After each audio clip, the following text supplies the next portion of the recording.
Good morning mga kaloidi. At sumama nga po ako dito po sa deer hunting trip ni na Kuya Alfredo at ni na Kuya Glenn. So si Kuya Glenn ay nakapwesto na doon sa may mga 5 kilometers mula rito. Kulang-kulang kami ay na dito sa kabilang side. So patuloy kami nag-i-scout. Paminsan-minsan daw kasi yung mga deer nandito lang sa mga gilid-gilid. A family stronger than the open road. Laughter echoes through the mountain skies. Moments captured where the spirit flies. From sunrise scenes to evening light, we keep these memories burning bright. At medyo ano to, hindi naman tsambahan, pero waiting game talaga to. Pag may sumulpot, yun yung opportunity. Yan, nagdadrive nitong sasakyan ay si Kuya Alfredo. Nag-i-scout kami. So pwedeng nandito sila sa open field na to, at pwedeng nandito siya sa mga medyo mapunong area. Kaya nga po nung nabanggit po kanina, napakahalaga po na naka-color coding tayo. Suot natin tong kulay orange natin na attire. Ano po? For safety purposes po to. Kasi ma-identify ka na ikaw ay tao. Tao. Kasi ito yung parang standard color coding eh. Pag nakita ng ibang hunters na may naka-orange at nandun ka sa line of fire nila, hindi sila pwedeng pumutok kasi i-assume lagi nila na tao yun.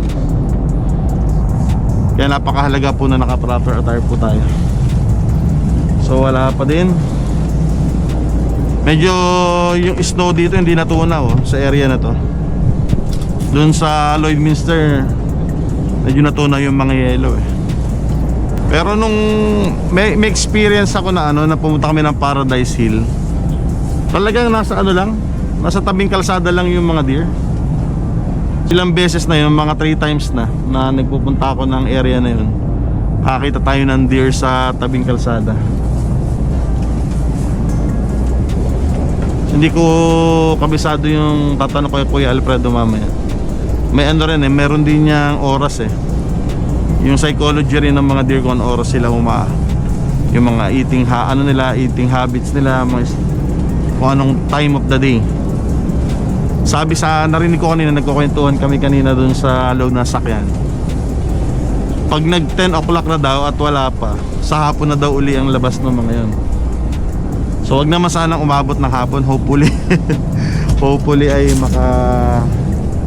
kita na tayo bago mag 10.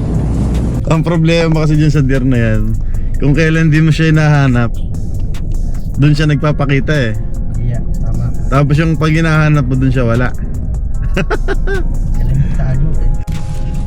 Yan, magbabago na po kami ng strategy ngayon. Ang strategy namin ay papasok na po kami sa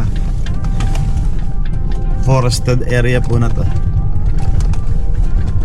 And baka sakali na may mabugaw, pumunta rito sa open field at nag-aabang na doon si Kuya Glenn.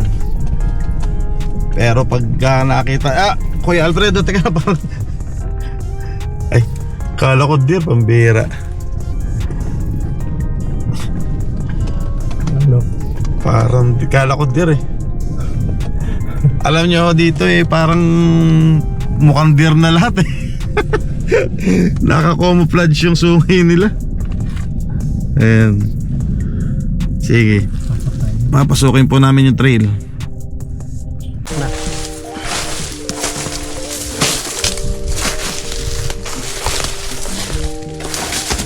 Doon po sa dulo nito, doon po nakapwesto yung nag-aabang. Baka sakaling may mabugaw nga, sa kanya pupunta. Yun ang purpose.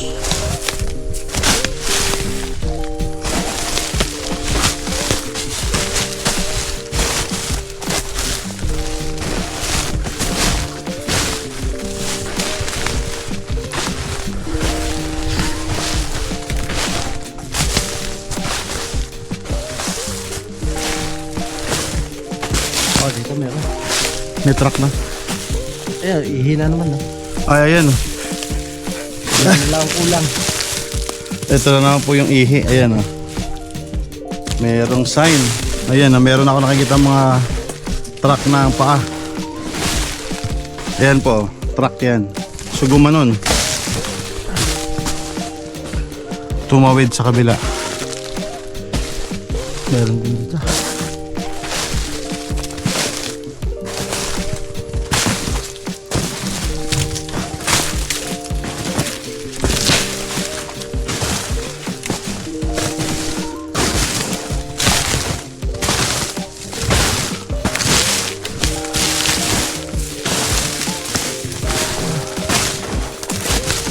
Ito uli, ihi. Oh, nawala na yung sinusundan namin na truck.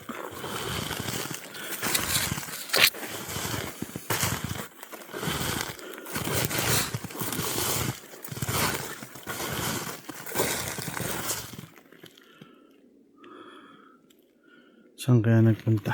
Mga deers. Ito yung advantage na naka-orange, oh. Kung naka for example damit na hindi orange, hindi matingkad,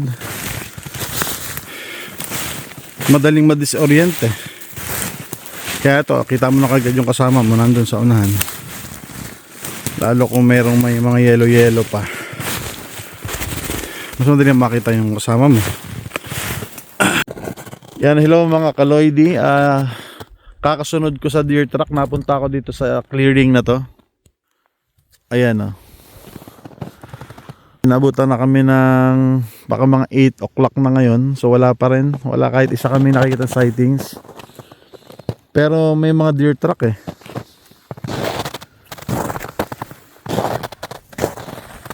So nagtapos yung deer track.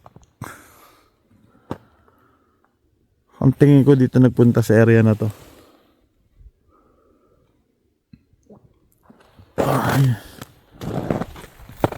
Balikan ko ulit yung truck.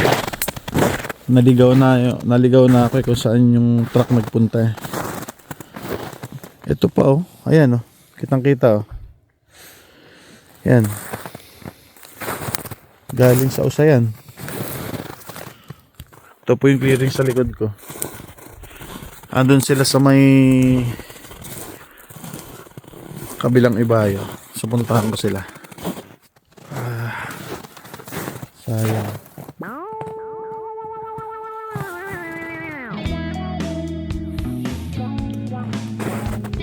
Saan kayo mga deer?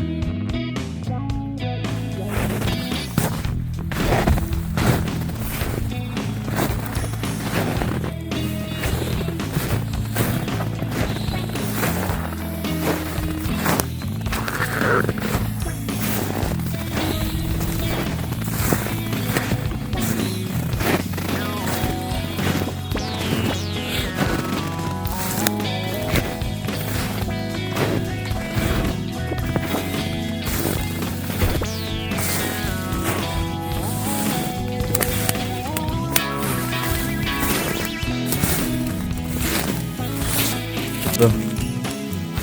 So meron nga activity rito. Nakakita na kami ng ihi, nakakita na kami dumi ng deer.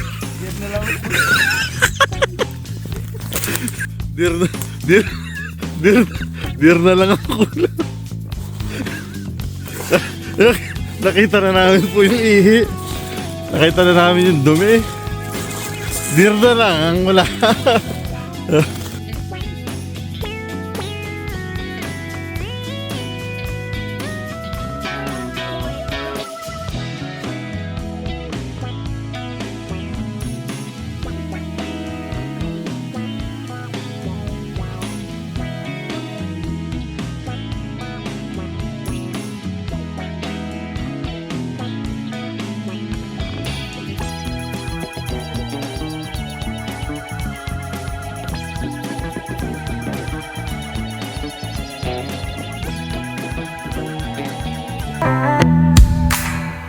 Family stronger than the open road.